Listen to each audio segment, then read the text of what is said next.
Hello viewers, back to my YouTube channel. বন্ধুরা, চলে এলাম নতুন একটা ভিডিও নিয়ে।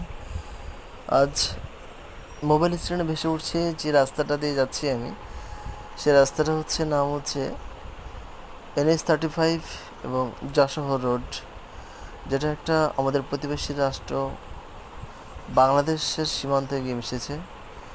এবং হাজার হাজার গাড়ি, যেটা আমাদের বাংলাদেশের দিকে যাচ্ছে, যত ইম্পোর্টের গাড়ি সব বাংলাদেশের দিকে যায়।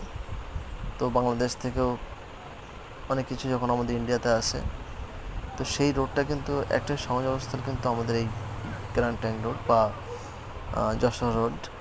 রাস্তার দুধারে যে গাছগুলো, বহু পুরনো গাছ, এখনও দাঁড়িয়ে আছে একদম। এত সুন্দর লাগছিল, মনোরম একটা দৃশ্য। আমি জায়গাটা থেকে হাবড়ার দিকে ফিরছিলাম, সত্যি বন্ধুরা শেয়ার না করে পারলাম না।